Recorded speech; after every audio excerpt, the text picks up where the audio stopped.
Salve galera, tudo bem com vocês? Sejam bem-vindos a mais uma videoaula. Hoje a gente vai continuar falando sobre a relação indivíduo-sociedade, só que dessa vez na perspectiva do Max Weber, certo?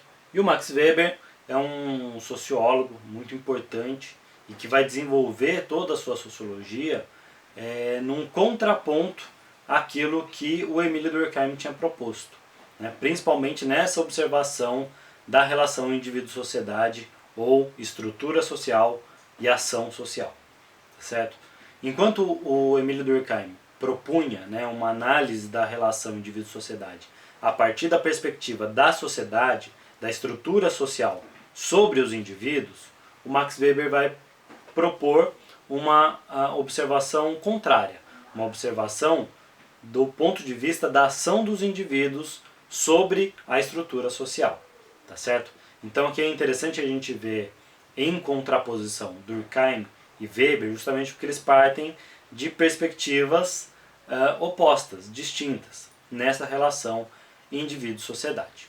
Antes da gente falar propriamente da relação indivíduo-sociedade, para o Max Weber, é importante a gente deixar claro um pouco como que o Weber elabora o seu método de análise sociológica. O Weber ele trabalha com uma categoria que nós chamamos de tipos ideais. O que são os tipos ideais? Os tipos ideais são modelos ideais, idealizados, ou seja, modelos criados na mente, na cabeça do sociólogo, daquele que está observando a realidade, né?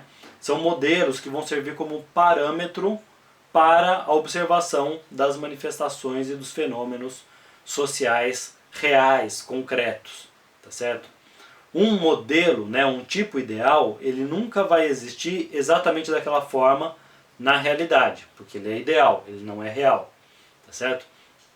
Como que o sociólogo cria um tipo ideal? A partir de uma primeira observação da realidade. Então ele vai observar os fenômenos sociais, vai destacar algumas características mais marcantes, mais ou menos comuns em determinados fenômenos, e a partir dali ele vai criar modelos, né? E depois desses modelos criados, ele volta à observação da realidade e tenta observar a realidade, os fenômenos sociais concretos, reais, a partir desses modelos. Então é como se fosse o tipo ideal é como se fosse uma régua, um modelo, um parâmetro de análise dos fenômenos sociais reais e concretos. Tá certo? Bom, e por que eu estou falando isso? Porque quando o Max Weber vai olhar essa relação indivíduo-sociedade, ele vai dar uma grande ênfase, né? Ele vai conferir aí uma importância muito grande para a ação social dos indivíduos. E a partir dessa primeira observação da ação social dos indivíduos, ele vai criar tipos ideais de ação social. Antes de falar dos tipos ideais de ação social, vamos entender primeiro o que o Weber compreende como uma ação social. O que é uma ação social para o Max Weber? O Max Weber entende, né, que a conduta humana, as ações humanas, elas são dotadas de sentido, de motivação, né? A gente não age instintivamente, a gente não age sem pensar, a gente não age sem ter uma motivação, algo que nos leve a ter determinada conduta, tá certo? Isso daqui ele está contrariando aquela ideia do Durkheim de que nós agimos de forma coercitiva, né? Nós agimos a partir de uma coerção da estrutura social. Para o Weber não, para o Weber a gente age porque a gente tem uma motivação que é social, mas que ela está nos indivíduos. Os indivíduos têm que incorporar essa motivação, né? O indivíduo ele confere, ele dá sentido para as suas atitudes, para as suas ações em sociedade, tá certo? Então o Max Weber ele vai entender que as normas sociais, né, esse conjunto de regras que existem em sociedade, elas só se concretizam quando os indivíduos internalizam, né, essas normas e elas são de fato uma motivação para os indivíduos, né? Então, uma norma social só se concretiza quando o indivíduo dá sentido para essa norma social e passa a agir de acordo com essa norma social.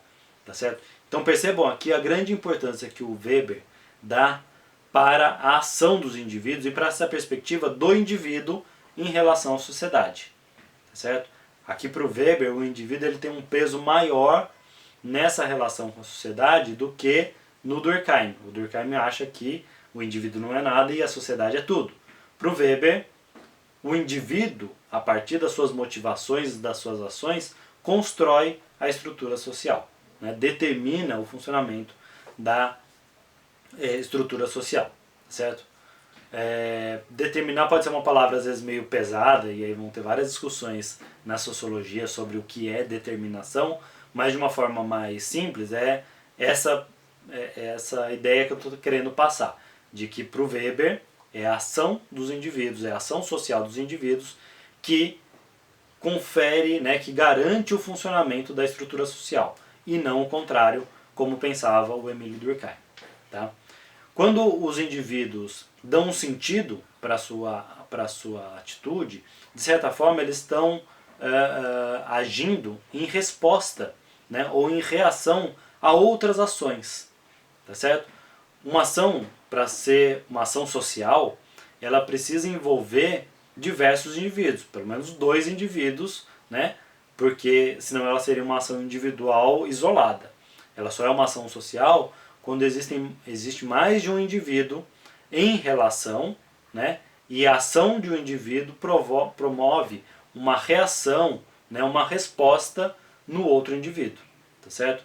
Então isso caracteriza a ação social, né? Uma ação que envolve mais de um agente, mais de um ator, né, nessa relação social, e ela é dotada de motivação, de sentido.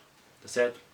A partir de uma primeira observação da realidade, o Weber vai elaborar 4 tipos ideais de ação social. Ou seja, ele vai entender que existem 4 tipos básicos, não são os únicos, mas são os 4 tipos elementares, fundamentais de motivação para a ação dos indivíduos. Tá certo? E aí ele vai criar esses 4 modelos, esses 4 tipos ideais. Lembrando que não necessariamente esse tipo ideal vai existir exatamente daquela forma na realidade. Ele é um modelo. Tá certo? Ele vai servir como um parâmetro para observar os fenômenos reais. Que 4 tipos são esses? O Weber vai falar em ação social tradicional, que é aquela em que a motivação da ação ela está muito relacionada a uma tradição, um conjunto de crenças, né, já sacramentadas na sociedade e que o indivíduo não reflete sobre elas. Ele não vai pensar muito sobre essas atitudes, né, sobre essas crenças, sobre esses hábitos. Ele vai reproduzir isso porque é uma tradição, porque é algo sacramentado na sociedade. Tá certo? Então é uma ação social tradicional, baseada nas tradições, nos costumes, nas crenças compartilhadas naquela sociedade, mas não necessariamente elas são refletidas, elas não são pensadas pelo indivíduo.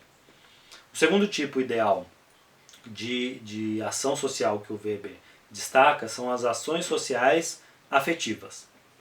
Ações sociais afetivas são aquelas movidas por sentimentos. E aqui o sentimento está bem em contraposição à razão. Né? Então sentimentos de amor, de fúria, de ódio, de rancor, de saudade, né? De carinho. Né? Os afetos são todos esses elementos não racionais que nos afetam, que afetam as nossas atitudes. Por isso que são ações sociais motivadas por afetos, por sentimentos, por aspectos não racionais da vida dos indivíduos. Depois o Weber vai falar em outros 2 tipos de ação social, e essas 2 são ações racionais. As ações racionais, ações sociais racionais com relação a valores, que são aquelas ações que nós pensamos sobre elas, nós refletimos sobre elas, né, e elas estão baseadas num conjunto de valores, de uma ética que nós consideramos importante. Tá? Então, não são valores simplesmente uma tradição que a gente cumpre sem pensar, mas são valores e que a gente pensa e considera valores importantes para as nossas condutas. Então são motivações pensadas, né, racionalizadas pelos indivíduos no sentido de conferir sentido para a sua atitude. Mas existe um outro tipo de ação, que são as ações racionais com relação a fins, né, com relação a uma finalidade. E essas daqui são aquele cálculo racional que os indivíduos fazem antes de agir, pensando na finalidade dessa ação. Ou seja, qual é o objetivo da sua ação. Ele está pensando numa finalidade, em algo que ele pode conquistar a partir daquela ação.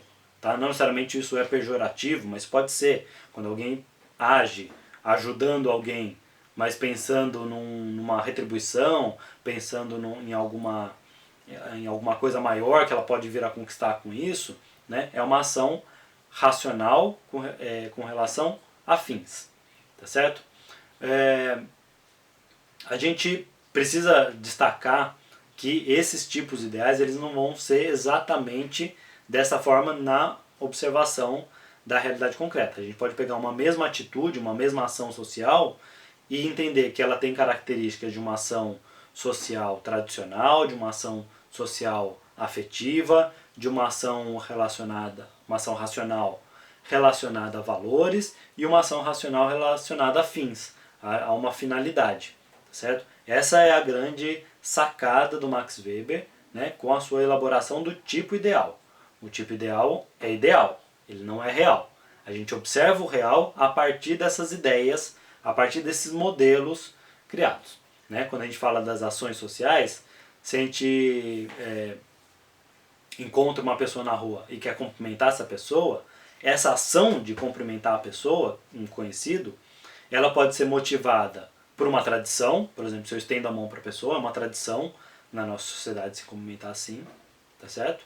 Eu não penso muito sobre o que é o cumprimento do aperto de mão, mas ela também pode ser uma ação motivada por sentimentos. Por exemplo, uma pessoa que eu respeito muito, eu vou lá cumprimentá-la, né? Então tem uma motivação também que é afetiva. Mas pode ter uma motivação relacionada a valores. É um professor antigo que eu encontrei, né? E aí eu quero homenageá-lo. Então é um cara que foi importante, né? Ele faz parte desses princípios, desses valores que eu cultivo, né? Então eu vou lá reverenciar, cumprimentar esse professor. Ou pode ter um objetivo, pode ter uma finalidade, né? É um professor atual e eu preciso de nota com ele, então eu vou lá cumprimentar, puxar saco, ajudar a carregar a pastinha para atingir um fim, para ter uma finalidade que eu espero, tá certo? Então percebam que uma mesma atitude, uma mesma situação, um mesmo fenômeno social, ele pode ser observado e ele pode conter características dos diversos tipos de ação social que o Weber descreveu nos seus tipos ideais, tá certo? O que eu gostaria de reforçar mais uma vez é que, ao contrário do Durkheim, o Max Weber confere muita importância, confere uma grande centralidade para a ação social dos indivíduos na construção da estrutura social, tá certo? Então, nessa relação indivíduo-sociedade, para o Weber, o central, o mais importante, o foco da observação do sociólogo não é a estrutura social, mas sim a ação do indivíduo, a ação social motivada, a ação social com sentido para os indivíduos. É isso, espero que tenham gostado. Qualquer coisa me procurem. Bons estudos e um abraço.